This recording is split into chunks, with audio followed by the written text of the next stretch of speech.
Bonjour et bienvenue à cette séance d'information sur la santé mentale.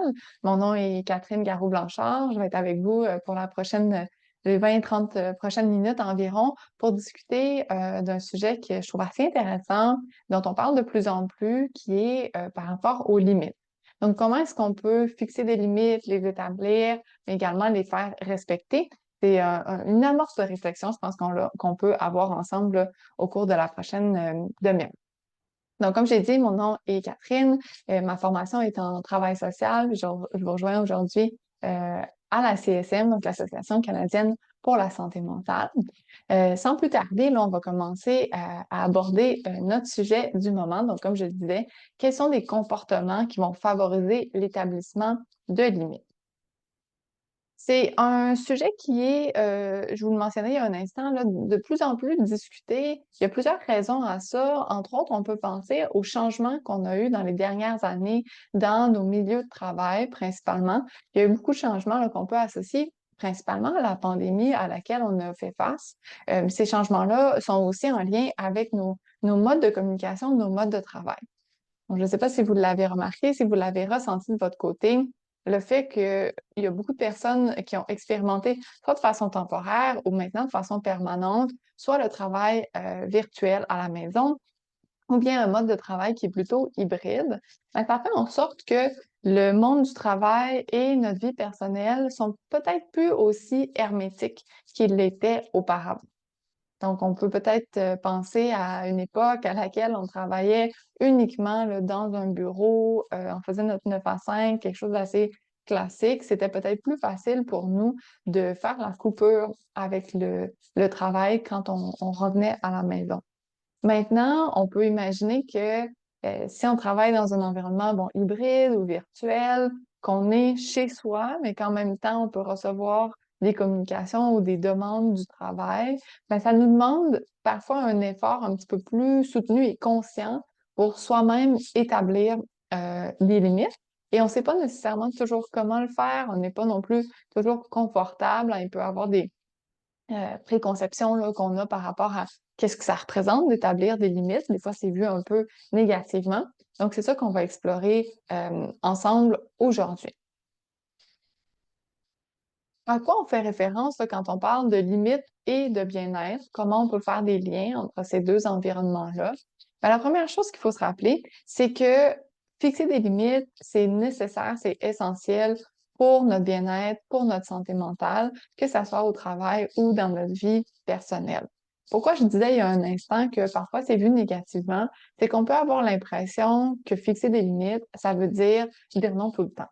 Ou ça veut dire je vous invite à réfléchir là, par vous-même à quoi ça réfère pour vous quand je parle d'établir des limites. Peut-être que votre première image, c'est quelqu'un qui est fermé, c'est une personne peut-être qui est pas très chaleureuse, hein, qui est pas en lien avec les autres.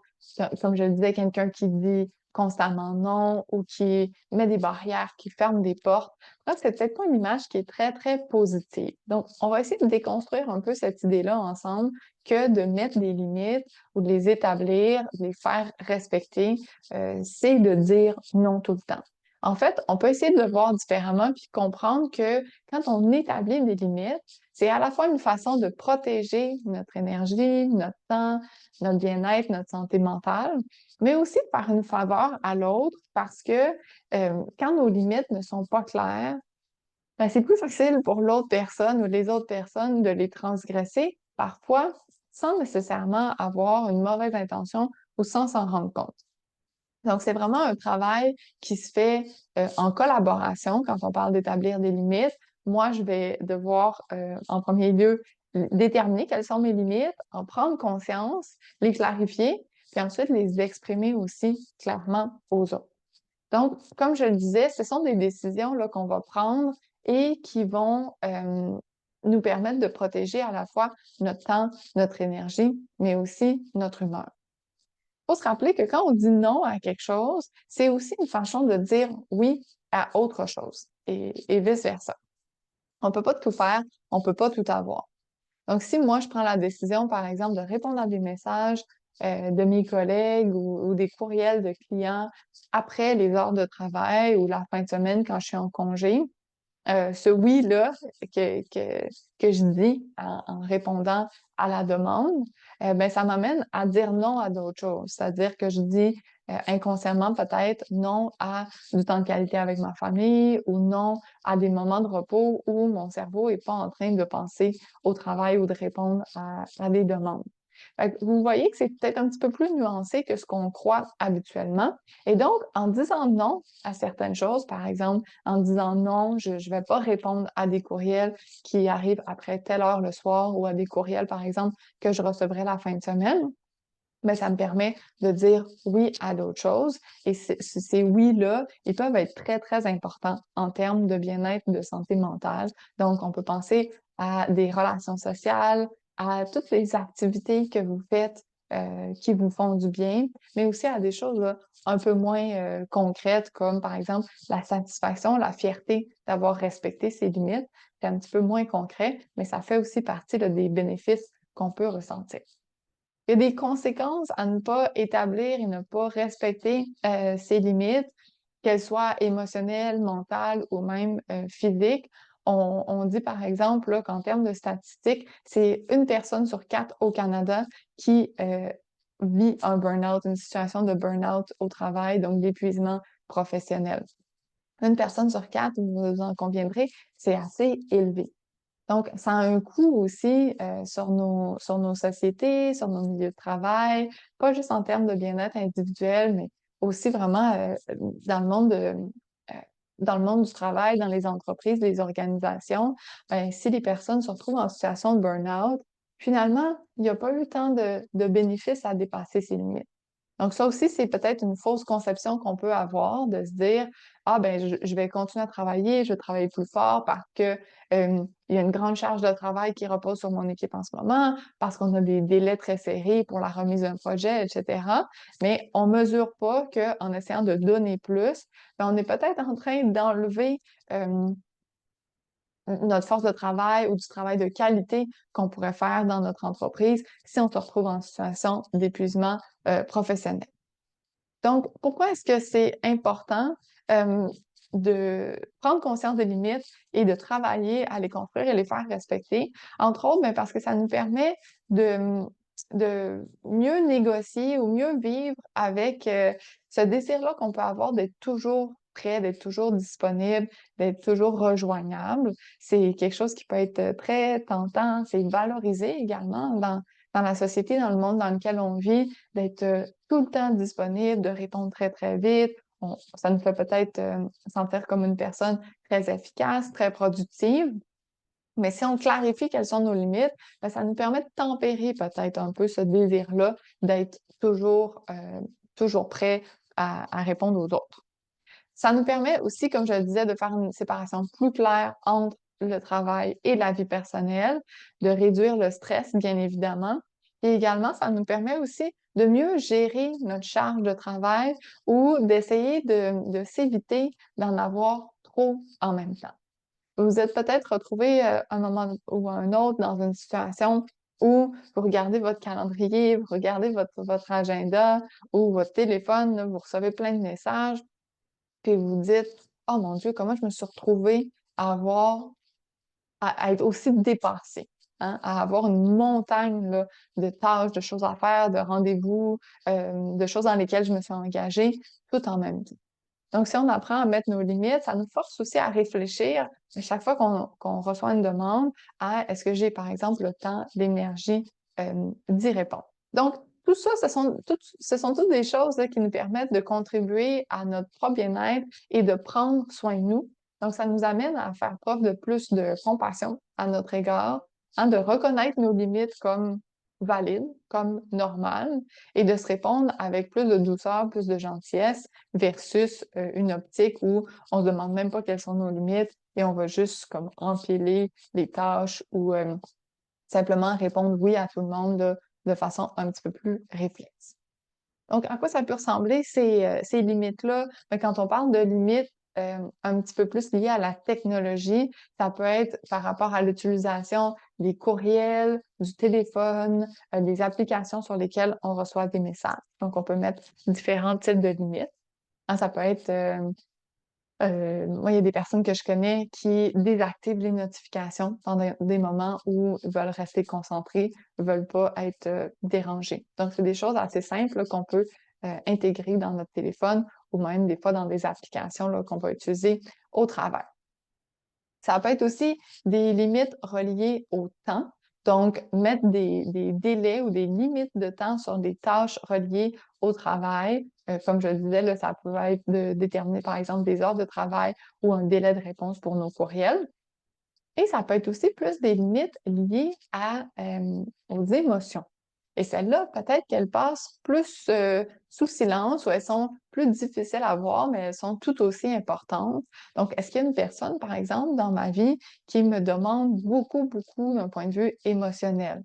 Hein, quelqu'un, par exemple, qui arrive avec ses problèmes, avec ses difficultés et qui me les met sur les épaules en s'attendant à ce que je règle ses problèmes. À chaque fois qu'il y a un problème, elle se tourne vers moi, puis là, je dois être son seul soutien émotionnel. Des fois, c'est dans notre vie privée, mais ça peut être aussi au travail. On peut avoir des collègues, par exemple, pour qui on sent qu'on est vraiment la source de soutien émotionnel. Être là pour les autres émotivement, ça peut être quelque chose de très valorisant, ça peut être très positif, mais ça vient aussi avec un prix. Ça vient avec un poids et ça peut avoir une certaine lourdeur pour nous. Donc, on va essayer de voir ensemble aussi quels sont les besoins, puis quels sont les signes que notre corps ou notre cerveau va nous envoyer. Hein, ça peut être des signes physiques, émotionnels, comme je le disais, ou plus cognitifs. Donc, à quoi ça ressemble quand mon corps, mon cerveau, mon cœur m'envoie des messages pour me dire qu'il y a un besoin, puis qu'il faudrait y répondre. Donc, ce que vous avez à l'écran, ça nous fait un peu un éventail de différents signes auxquels porter attention. Ça peut être une fatigue qui est persistante. Donc, se dire, même si je dors, par exemple, un nombre suffisant d'heures par nuit, je me sens constamment fatiguée. Je me sens encore fatiguée le lendemain. Donc, on n'est pas en train d'avoir le repos finalement dont on a besoin, ou peut-être que notre sommeil n'est pas de qualité parce qu'on est constamment en train de penser à des tâches ou à des choses qu'on devrait faire. De se sentir dépassé. Donc, de se dire, ce que j'ai à faire, euh, je me sens pas capable de le faire ou je sens que j'ai pas le temps de le faire, j'ai pas l'énergie. Donc finalement, ce qui m'est demandé dépasse mes ressources, dépasse ce que je suis capable de faire. On peut remarquer aussi peut-être une anxiété qui va être liée à des messages. Je sais pas si ça vous est déjà arrivé, vous entendez le son de la notification, que ça soit sur votre téléphone ou que ça soit un courriel qui rentre, que vous voyez là, du coin de l'œil, et déjà, vous sentez des signes d'anxiété, le cœur qui bat plus vite, la respiration qui s'accélère. Donc, même avant d'avoir ouvert les messages, juste le fait d'être sollicité et qu'on communique avec nous, c'est déjà une source de stress. Donc ça peut faire partie des signes aussi. Quand on a de la difficulté à faire la coupure après les heures de travail, donc il est 5 heures, je ferme mon ordinateur, je finis ma journée de travail, mais j'arrive pas tout à fait à décrocher. Je suis pas détendue. Ou je vais faire une activité avec quelqu'un, mais je suis encore en train de penser aux problèmes que j'ai pas résolus, par exemple, pendant ma journée, puis que je vais devoir euh, continuer à tenter de résoudre le lendemain. Donc, je suis en situation de repos, mais je ne le suis pas nécessairement vraiment au complet. Ça peut être aussi quand nos besoins personnels sont négligés, hein, donc on s'en rend compte peut-être qu'on aurait des besoins, que ce soit d'aller prendre l'air, de parler à un ami, de faire une activité relaxante, mais on ne se donne pas le temps, le droit de le faire. Et ça peut finalement être lié à une perte d'intérêt ou de motivation. Donc, j'ai des tâches, j'ai des choses à faire, mais j'ai même pas le goût de les faire. Je me sens pas motivée ou peut-être que je me dis, à quoi ça sert de compléter cette tâche-là? De toute façon, il y en a 50 000 qui m'attendent après. Donc, un sentiment que finalement, ça sert pas à grand-chose ou que j'ai pas de contrôle ou de pouvoir sur, sur ce qui se retrouve dans mon assiette, ce que j'ai à accomplir. Comment est-ce qu'on peut donc plus clairement travailler à établir, à fixer ces limites-là, plus particulièrement dans le milieu de travail? C'est sûr, là, je vous parle du milieu de travail, mais bien sûr, ça peut aussi s'appliquer là, à la maison, donc à des circonstances plus personnelles. Mais comme je le disais, on va essayer d'établir des limites numériques. C'est des fois des limites qui sont j'ai envie de dire, entre guillemets, plus facile ou plus réaliste à établir parce qu'on a des outils quand même assez clairs à notre disposition pour mettre cette limite-là. Donc, ça peut être des choses, j'ai envie de dire, d'ordre matériel, hein, de se dire, ben moi, à la fin de la journée, je ferme mon ordinateur, je l'éteins, peut-être même je le range dans un endroit où je vais pas le voir. Donc, on va vraiment avoir établi une limite à ce niveau-là où physiquement, il n'est pas aussi facile pour moi d'accéder à mon ordinateur. Mais ça peut être aussi des limites qu'on va établir auprès des autres, comme je le disais. Donc, euh, j'ai vu certaines personnes maintenant hein, qui vont mettre dans leur signature courriel, par exemple, quelles sont leurs journées de travail et quels sont leurs délais de réponse. Donc, quelqu'un qui va dire merci pour votre courriel, j'ai un délai de réponse de 48 heures.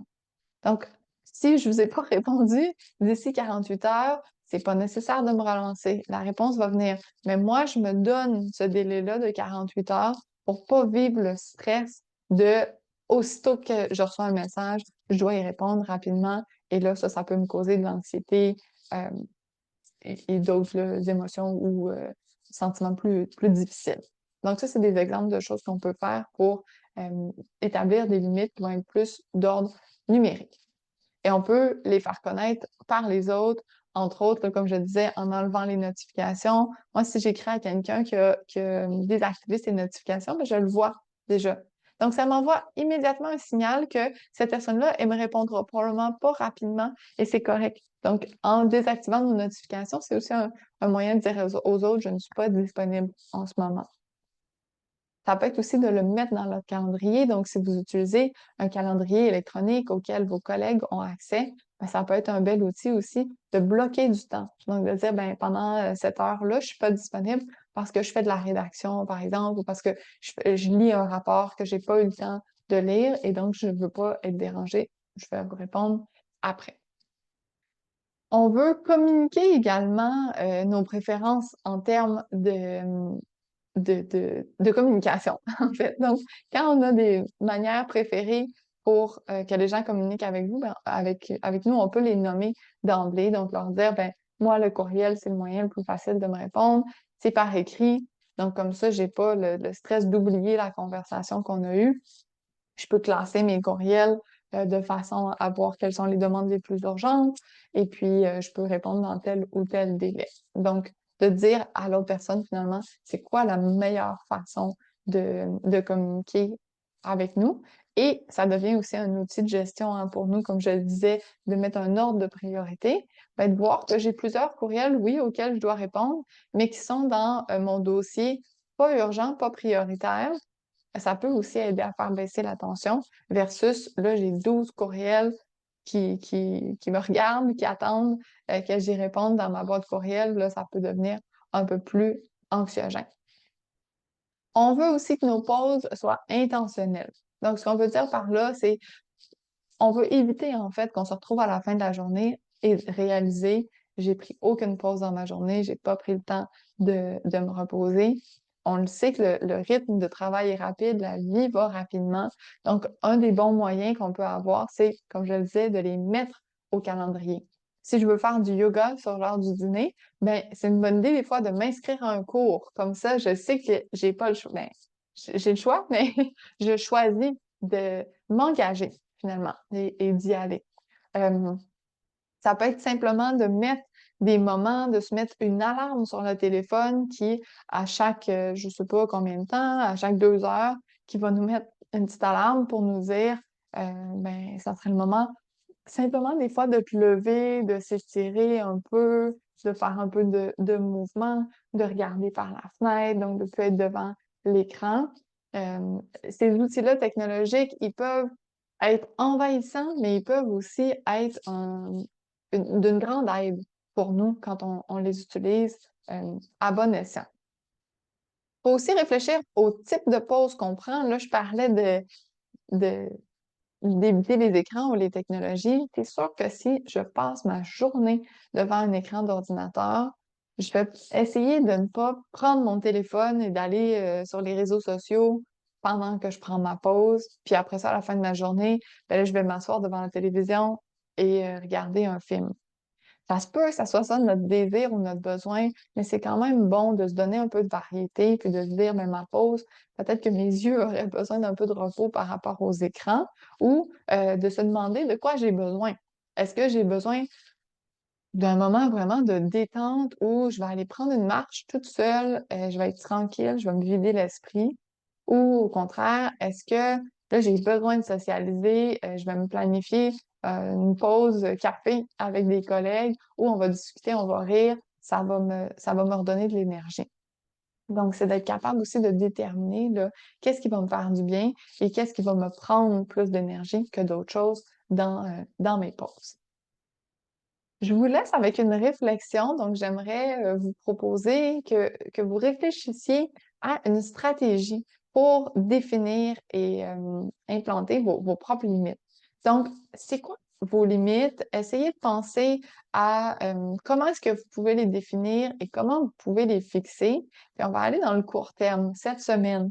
Est-ce qu'il y a une limite que vous aimeriez, à laquelle vous aimeriez réfléchir dans un premier temps et ensuite que vous aimeriez fixer? Donc, établir pour vous, puis peut-être l'exprimer, la communiquer avec les autres.